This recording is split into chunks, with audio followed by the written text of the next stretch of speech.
Banks में पड़ा आपका पैसा बर्बाद हो रहा है और आपको इसकी भनक तक नहीं है। तो बात है साल 1992 की, जब इंडिया में सिर्फ और सिर्फ एक ही नाम गूंज रहा था, हर्षद मेहता, जो स्टॉक को मैनिपुलेट करने में एक्सपर्ट आदमी था। आज तो लोगों ने उसे हीरो बना रखा है, लेकिन असल में उसने 105 करोड़ के डिपोजिटर का पैसा दांव पर लगाया हुआ था और वो पैसा था SBI बैंक के अकाउंट होल्डर्स का। 2010 में भी कुछ ऐसा ही वाकया हुआ जब विजय माल्या का 10,000 करोड़ का स्कैम पकड़ा गया और उसने भी दांव पर लगा रखे थे 22,000 करोड़ के डिपोजिटर का पैसा। और ऐसा आज से नहीं, हमेशा से होता आया है। हम मिडिल क्लास और गरीब लोग दिन रात मेहनत करके खून पसीना बहाकर मुश्किल से पैसा कमाते हैं और उसे बैंक में रख देते हैं, ये समझकर कि वो हमारा पैसा है और बैंक इसे सुरक्षित रखेगा। पर नहीं, जिस वक्त आपने अपना पैसा बैंक में डिपॉजिट करवाया, वो पैसा आपका नहीं बैंक का हो जाता है। फिर उस पैसे से चाहे बैंक किसी बड़े बिल्डर को लोन दे, किसी बड़े आदमी को फेक BR दे या LOC के नाम पर किसी एयरलाइन कंपनी को सारा पैसा दे दे, उस पे आपका कोई जोर नहीं होता। और जब आपको इसकी खबर मिलती है और आप दौड़ के बैंक जाते हो तो आपको देखने मिलती है ये हजारों लोगों की लंबी लाइन जो आप ही की तरह अपना पैसा लेने बैंक में आए हैं। डिमोनेटाइजेशन हो या PMC बैंक घोटाला, हर्षद मेहता स्कैम हो या कोविड आउटब्रेक, हर सिचुएशन में अगर किसी को निराशा हाथ लगती है ना, तो वो है मिडिल क्लास, जो बैंक्स को अपना मसीहा मानते हैं। दरअसल बैंक्स आपका मसीहा नहीं बल्कि एक मास्टरमाइंड है जो पैसों को इधर से उधर करने में एक्सपर्ट होता है। आप खुद ही देख लो, जब आप बैंक में कोई बड़ा लोन अप्लाई करने जाते हो, जैसे होम लोन या एजुकेशन लोन, तो बैंक आपको खुशी खुशी अंदर बुलाता है, आपसे प्यार से बात करता है वगैरह वगैरह, क्योंकि बैंक के पास एक सिक्योरिटी और 22 से 23% का इंटरेस्ट चल के खुद आया है। इसलिए वो कभी आपको ऐसे लोन्स के लिए मना नहीं करते। पर वहीं अगर पर्सनल लोन के लिए अप्लाई करते हो या स्टार्टअप के लिए लोन अप्लाई करने जाते हो, तो आपको ऐसे ट्रीट किया जाता है जैसे कोई भीख मांगने आया हो, भले उस सेम बैंक में आपका अकाउंट क्यों ना हो और आपके अकाउंट में 5-6 लाख रुपए भी क्यों ना पड़े हो। देखो, अगर आप भी यही सोच कर चल रहे हो कि बैंक में पैसा सेव करके आपका पैसा सेफ है और वो आपको अमीर बना देगा, तो मैं बता दूं, DICGC के अकॉर्डिंग अगर कोई भी बैंक दिवालिया होता है तो अपने डिपॉजिटर को सिर्फ 5 लाख रुपए देने के लिए लायबल है, यानी सिक्योरिटी की गारंटी तो यहाँ भी नहीं है। और रिच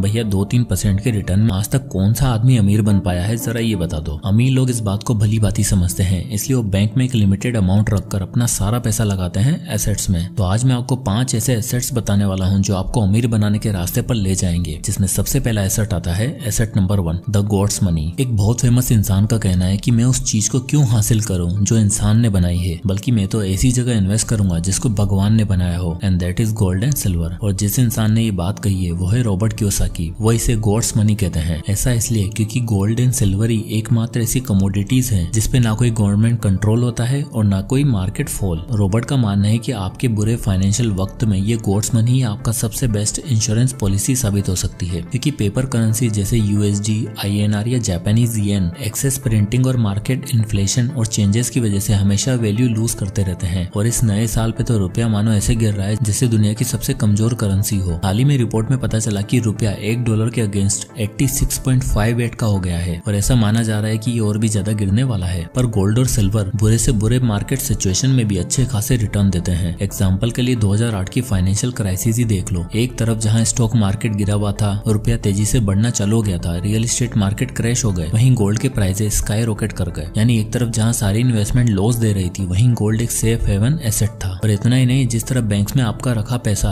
आपके होते हुए भी आपका नहीं है और नहीं उस स्पीड से ग्रो हो पाता है जिस स्पीड से इन्फ्लेशन बढ़ रही है, उससे ठीक उल्टा गोल्ड एक इकलौता ऐसा एसेट है जो घर की अलमारियों में पड़े पड़े भी आराम से मार्केट इन्फ्लेशन को बीट कर देता है और सबसे बेस्ट लॉन्ग टर्म फाइनेंस का सोर्स है। शायद इसलिए धनतेरस हो या दिवाली, अक्षय तृतीया हो या फिर शादी, इंडिया में सबसे ज्यादा गोल्ड ही खरीदा जाता है। अभी हाल ही में गए 2024 का वेडिंग सीजन तो आप जानते ही हो, जिसमें सिर्फ 2 महीने के अंदर अंदर 40 लाख से भी ज्यादा शादियां पूरे भारत में हुई, जिसमें कुल 144 टन ऑफ गोल्ड खरीदा गया। यानी अगर नंबर में देखा जाए तो कुल मिलाकर 2 महीने में भारतवासियों ने 1.15 लाख करोड़ का गोल्ड खरीदा। और इंडियंस के लिए गोल्ड सिर्फ फाइनेंशियल एसेट नहीं बल्कि फैमिली लेगेसी है जो जनरेशन टू जनरेशन पास होती रहती है। इनफैक्ट न्यूज 18 की एक रिपोर्ट के मुताबिक इंडियन हाउस होल्ड के पास इस समय total 21,000 ton of gold reserve है, जिसकी आज के हिसाब से अगर वैल्यू देखी जाए तो है 175.10 लाख करोड़। पर हैरानी की बात तो ये है कि 175 crore gold reserve mostly rich और अपर क्लास के पास पड़ा है और हमारा मिडिल क्लास आज भी बैंक्स, FD और RD जैसे प्रोडक्ट को बेस्ट इन्वेस्टमेंट सोर्स मानता है, क्योंकि इनके हिसाब से अगर कोई गोल्ड खरीद रहा है या पहन रहा है तो वो इंसान शो ऑफ कर रहा है, अपने पैसों को फ्लेक्स कर रहा है, जबकि ये फ्लेक्स नहीं बल्कि ट्रू सेंस में फाइनेंशियल अवेयरनेस दिखाता है, क्योंकि यही इकलौती ऐसी इन्वेस्टमेंट है जो आज से 100 साल पहले भी यूनिवर्सली एक्सेप्टेड और वैल्यूएबल थी और आज से 100 साल बाद भी रहेगी। साथ ही इस गॉड्स मनी को आपका बैंक वर्ग किसी और को दे भी नहीं सकता और न ही लिक्विडेट कर सकता है। अब आता है asset number 2, small ventures for initial capital. God's money के बाद अगला एसेट आता है स्मॉल वेंचर यानी स्मॉल बिजनेस। ये ऐसा एसेट है जो आपके सभी शॉर्ट टर्म गोल्स भी पूरे करता है और लॉन्ग टर्म के लिए भी आपको फाइनेंशियली फ्री बना देता है। और हर वो इंसान जिसे कुछ बड़ा करने के लिए कैपिटल चाहिए उसके लिए स्मॉल वेंचर्स या स्मॉल बिजनेस बेस्ट है। दुनिया के सबसे फेमस और rich investor mister Warren Buffett ने अपने करियर की शुरुआत स्मॉल वेंचर से की थी, क्योंकि वो जान चुके थे कि इन्वेस्टमेंट जर्नी पे उन्हें चलना है, वहाँ के लिए पैसा काफी चाहिए होगा। इसलिए 6 साल की उम्र में ही वॉरेन बफेट ने अपना पहला वेंचर शुरू किया। तो 6 साल की उम्र में ही वॉरेन एक शॉप के बाहर खड़े थे और बोतल की कैप्स को कलेक्ट करते, ये जानने के लिए कि लोग सबसे ज्यादा क्या पीते हैं। तो फाइनली उन्हें पता चला कि कोको कोला को लोग सबसे ज्यादा पसंद करते हैं। तो उन्हें आइडिया आया कि क्यों ना 25 सेंट्स की ये 6 पैक कोको कोला खरीदूं और इनके साथ च्युइंगम ऐड करके एक बोतल 5 सेंट में बेचूं, तो मुझे प्रॉफिट हो जाएगा। यंग वॉरेन बफेट ने वैसा ही किया और डोर टू डोर जाकर च्युइंगम और कोको कोला बेचना शुरू किया। यहीं से उनकी एंटरप्रेन्योर जर्नी शुरू हुई और 11 साल की उम्र में वॉरेन बफेट ने अपनी पहली इन्वेस्टमेंट करी। उन्होंने न्यूज़पेपर डिलीवरी का बिजनेस शुरू किया, जिसमें उनका टारगेट था 500 न्यूज़पेपर डेली सेल करने का। शुरुआत में तो ये उनके लिए काफी चैलेंजिंग था, पर धीरे धीरे वो इस मुकाम पर पहुंच ही गए जिससे वो महीने के $175 अर्न करने लगे थे, जो उस समय एक मिडिल क्लास स्कूल जाने वाले बच्चे के लिए बहुत बड़ी बात होती थी। इसके बाद उनकी पैसा कमाने की आदत और जज्बे ने उनका नजरिया ऐसा बना दिया कि मानो हर जगह वेंचर ही दिखता हो। जब वॉरेन 16 साल के थे तब उन्होंने एक बार्बर शॉप के अंदर बहुत भीड़ देखी। वहाँ सिर्फ एक ही आदमी था जो एकदम परफेक्ट कटिंग करता था और बाकी सभी लोग अपनी बारी का इंतजार में बैठे बोर हुआ करते थे और कुछ लोग तो लेट होने की वजह से निराश होकर भी चले जाते थे। तभी वॉरेन को एक आइडिया आया पिन बॉल मशीन लगाने का। उन्होंने उस बार्बर से बात करी और उसकी दुकान में पिन बॉल मशीन डलवाई, जिसकी वजह से लोगों को अब एंटरटेनमेंट का सोर्स भी मिल चुका था और इससे उस बार्बर की दुकान भी चलती और साथ ही वॉरेन का बिजनेस भी चल पड़ा। धीरे धीरे उन्होंने और भी शॉप्स और शॉपिंग मॉल्स में अपनी मशीन लगवाई और $1000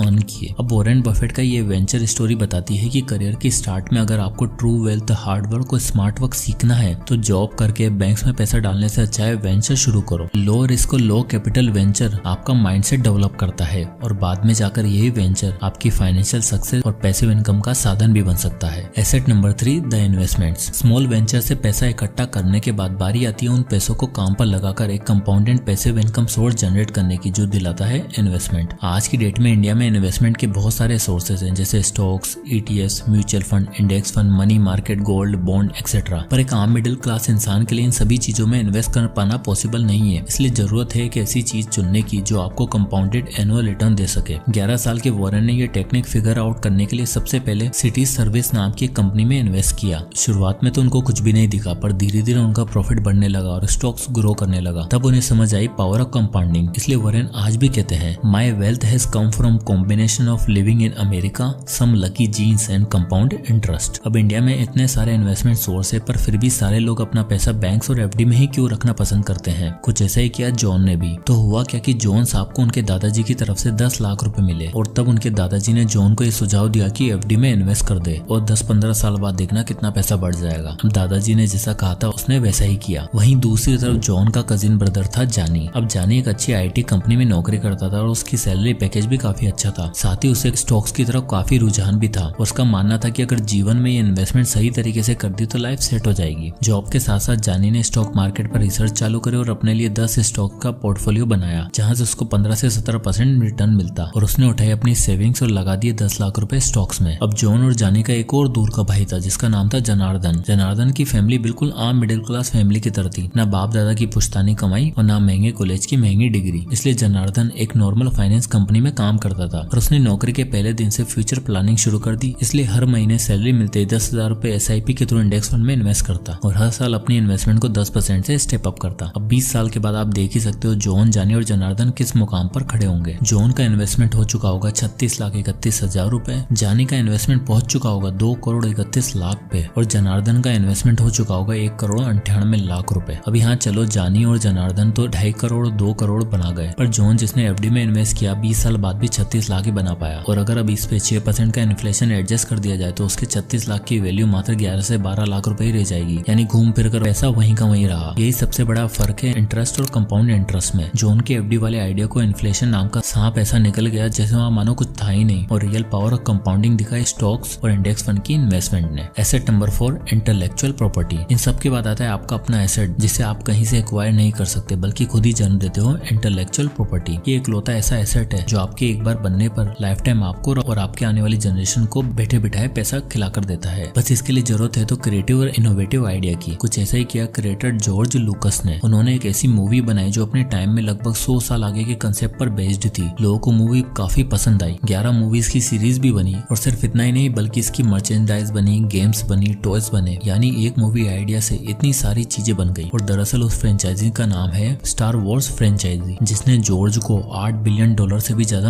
अर्न करके दिया। ये दिखाता है कि अगर आप आईपी के थ्रू एक पावरफुल आइडिया को प्रोटेक्ट और मोनेटाइज किया जाए तो लाइफ टाइम वेल्थ क्रिएट हो सकती है। आईपी के अंदर अलग अलग तरह के राइट्स होते हैं। जैसे अगर आपने कोई प्रोडक्ट क्रिएट किया तो उसका पेटेंट करवा सकते हो। आपने कोई फेमस ब्रांड बनाया या टैगलाइन शुरू करी तो उसका आप ट्रेडमार्क करा सकते हो। कोई बुक, वीडियो, मूवी, सॉन्ग या डिजिटल आर्ट बनाया तो आप उसका कॉपीराइट ले सकते हो। बदलते भारत में आईपी का स्कोप काफी ज्यादा बढ़ रहा है क्योंकि यहाँ एक साल में 1,40,000 से भी ज्यादा स्टार्टअप बन रहे हैं जिन्हें अपनी किसी न किसी प्रोडक्ट, कंटेंट या स्टोरी के लिए आईपी की दरकार रहती है। ऐसे में आप भी अपने पैसों को बैंक में रखने के बजाय ऐसे सेट में लगा सकते हो जहाँ से आपको लाइफ टाइम पैसों की ग्रोथ दिखे। और ये कुछ भी हो सकता है, जैसे कोई ई बुक, पॉडकास्ट या यूट्यूब वीडियो जिसका आप कॉपीराइट लेकर अलग अलग इनकम सोर्स जनरेट कर सकते हो। अब आता है set number 5, second hand products. India में सेकंड हैंड प्रोडक्ट्स की मार्केट गोल्ड माइंड से कम नहीं है, पर यही सबसे इग्नोर्ड और अनटच्ड सेक्टर है। आज के समय में सभी को सारी चीजें जल्दी और सस्ती चाहिए। इसी वजह से चाहे वो गाड़ियां हो, इलेक्ट्रॉनिक्स हो, कपड़े हो, पीसीज हो या मोबाइल फोन, इन सबका रीसेल मार्केट बहुत तेजी से ग्रो हो रहा है। 2023 के एक डेटा के मुताबिक जाना गया है कि इंडिया का second hand clothing market $3 billion